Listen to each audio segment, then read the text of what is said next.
मित्रों, अभी तक हम कबीर के समाज सुधारक कबीर के रूप में उनके विचारों को हम देख रहे हैं। 5 विचार साखी के रूप में देखे। अब देखिए कि अगली उनकी 6ठी साखी है, जिस साखी में कबीर हठ योगी साधना और जो विचारधारा हमारे समाज में है उसी के बारे में बात करते हैं। जैसे वे कहते हैं कि तीर्थ स्थलों की 5वें साखी में जप तप तीर्थ व्रत का उसने विरोध किया है। आज 6ठी, क्योंकि वह कहता है कि वह भी सभी थोतरा है, बेकार भी है। अब 6ठा दोहा उनका है। हमारे भारतीय धर्म साहित्य में मथुरा, द्वारका, काशी, प्रयाग वगैरह धार्मिक स्थलों का काफ़ी, अयोध्या जैसे स्थलों का महत्व है। हम वहाँ जाते हैं, तीर्थ यात्रा करते हैं। कबीर उसी पर भी अपनी बात रखता है।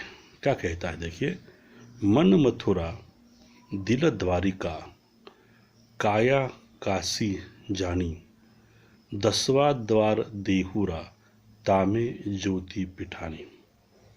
इसमें कबीर ने मथुरा, द्वारका, काशी का उल्लेख किया है। क्या कहता है कबीर?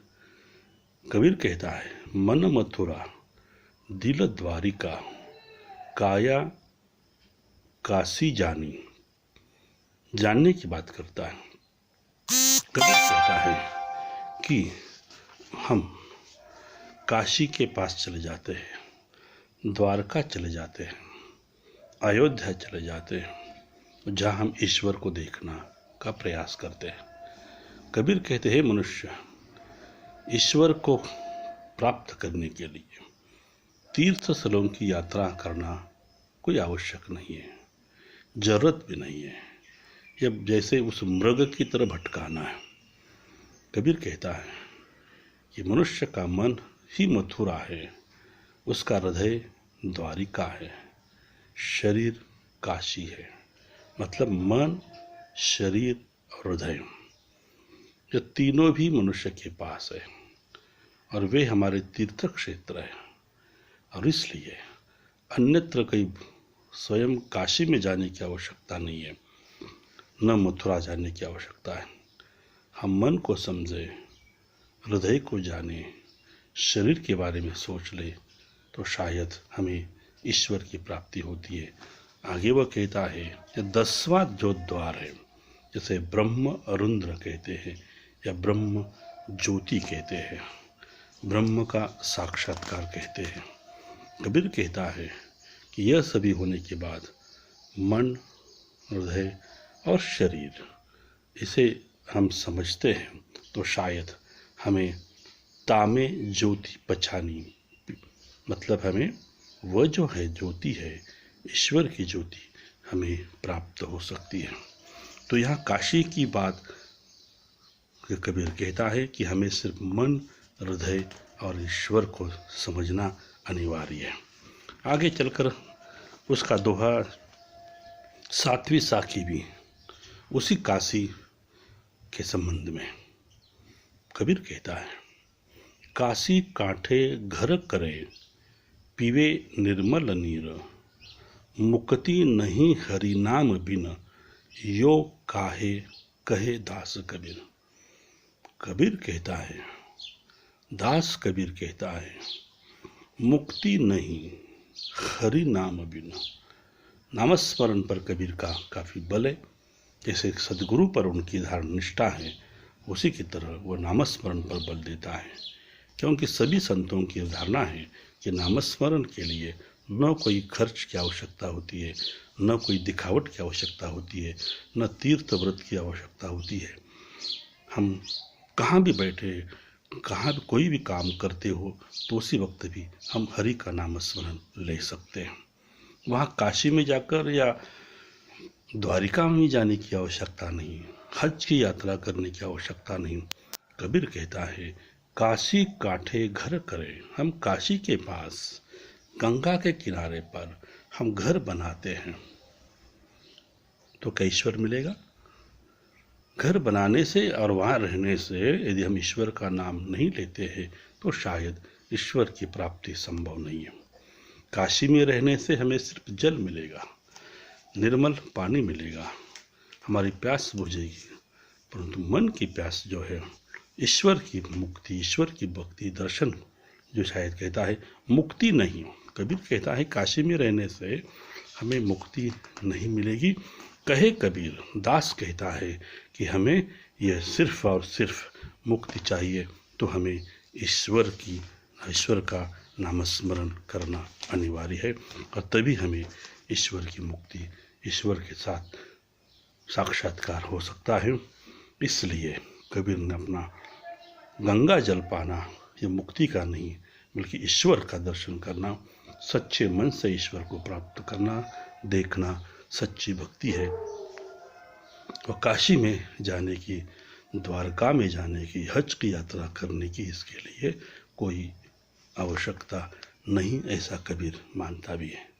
अब आगे चलकर उनका एक विचार है, दर्शन शास्त्र रहस्यवाद जैसी उनकी धारणा है।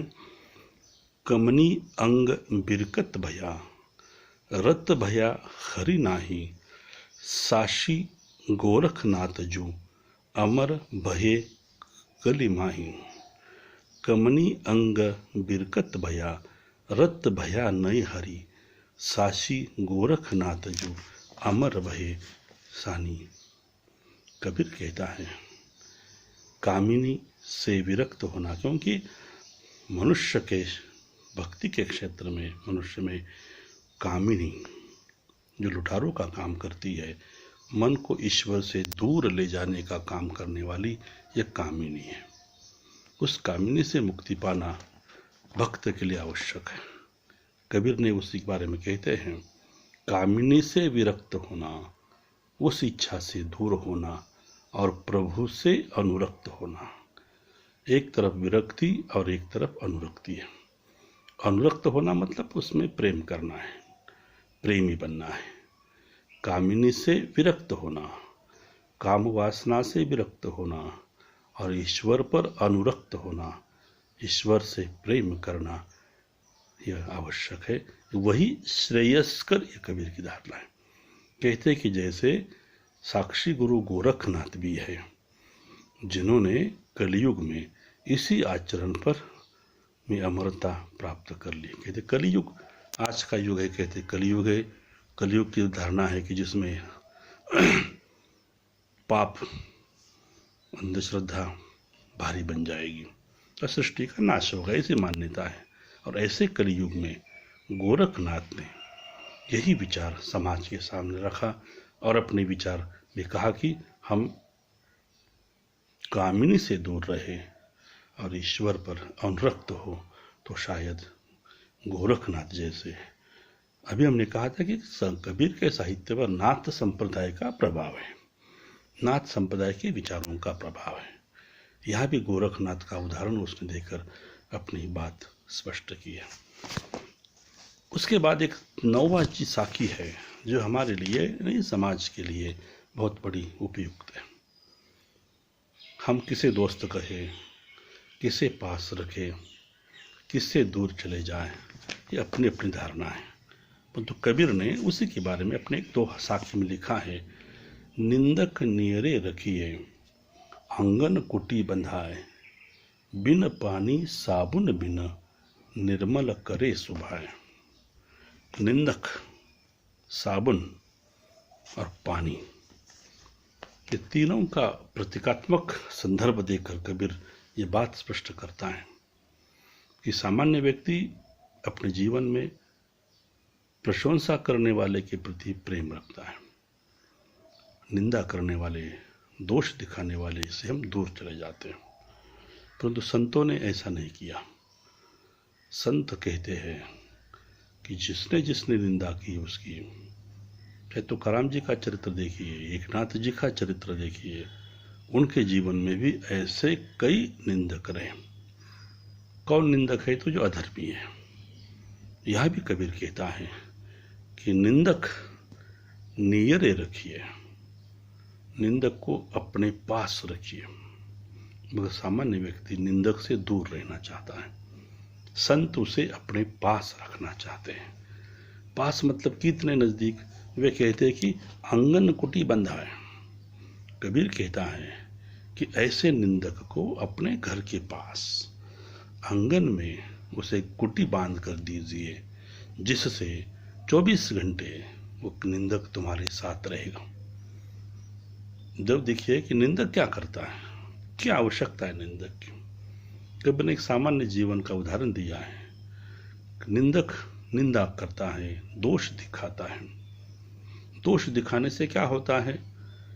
कबीर कहता है कि दोष दिखाने से हमारे जीवन में परिवर्तन होता है, हम शायद उस दोषों को त्याग सकते हैं। कबीर कहता है कि निंदक ऐसा है कि बिन पानी बिन साबुन, बिन पानी के बिना और साबुन के बिना निर्मल करे सुभाए। यह निंदक तुम्हारे मन को पवित्र करता है, दोषों से मुक्त करता है। निंदक के कारण मनुष्य के दोष दूर हो सकते हैं। निंदक अपने आंगन में है, इसलिए हम सतर्क रहते हैं, जागरूक रहते हैं और कुकर्मों से अलग रहते हैं। इसलिए निंदक आवश्यक है। निंदा करने वाले को दोस्त बनाइए। यह कबीर का संदेश है, जिससे हम शायद सुधर सकते हैं, क्योंकि कोई ना कोई दोष दिखाने वाला अनिवार्य है। और अंतिम जो 10वीं साखी है, जो मनुष्य के बोलने के बारे में है, एक शब्द है। हम कहते हैं कि हम बात करते हैं, बात बोलते हैं, और एक बात वाणी से शब्द निकलते हैं, जबान से शब्द निकलते हैं तो वापस नहीं आते। हमारी वाणी कैसी हो, इसलिए संत वाणी कहा जाता है। संतों की वाणी पवित्र है। संतों की वाणी मनुष्य के मन को शीतलता प्रदान करती है। इसलिए कबीर ने अपनी इस साखी में कहा है, ऐसी वाणी बोलिए मन का आपा खोए, आवरण को शीतल करे आपहु शीतल होए। शीतलता प्राप्त करना, दूसरों को समाधान देना, ये वाणी का काम होता है। इस कबीर कहता है, ऐसी वाणी बोलिए। कैसी बात करें? जीवा से कौन से शब्दों का उच्चारण करें? कबीर कहते हैं, संत कहते हैं, मन का आपा खोए। आप ऐसी वाणी बोलिए जिससे तुम्हारे मन में जो विचार है उसे स्पष्ट हो सके। मन का आपा खोए। बात करते समय आप अपने अहंकार को दूर रखें, विनम्र होकर आप अपनी बात रखें, जिससे क्या होगा?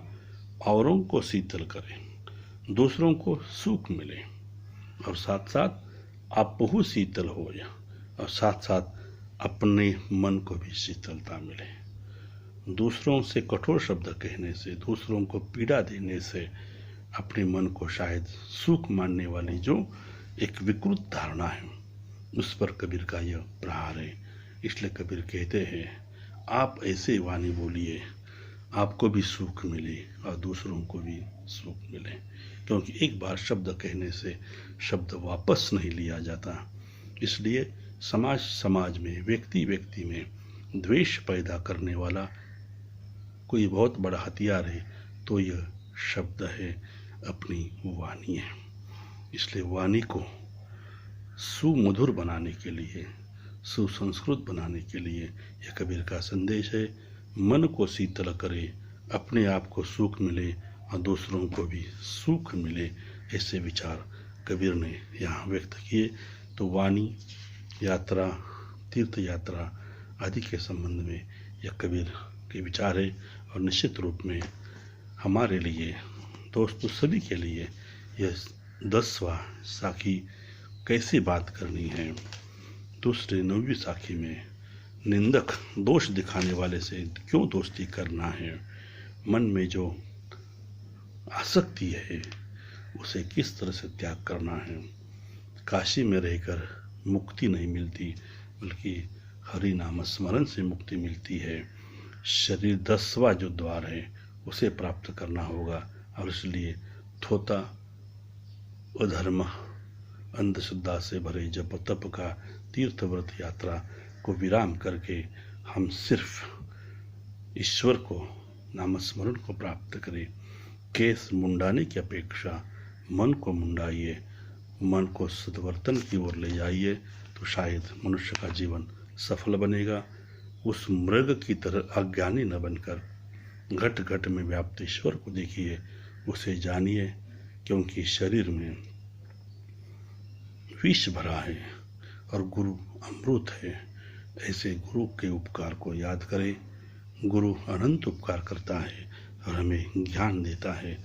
ऐसे सद्गुरु प्रभु विचार कबीर के हैं। तो दोस्तों, ये 10 विचार 10 साखियाँ हमें हमारे जीवन में काफ़ी उपादेय रही है, उसे अपने आचरण में लाने का आप प्रयास करें।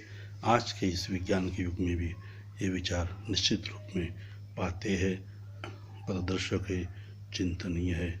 दोस्तों, आप भी उसे काफ़ी चिंतन करके समझें और ध्यान से विचार करते हुए उस विचारों को अपने आत्मसात कीजिए। धन्यवाद।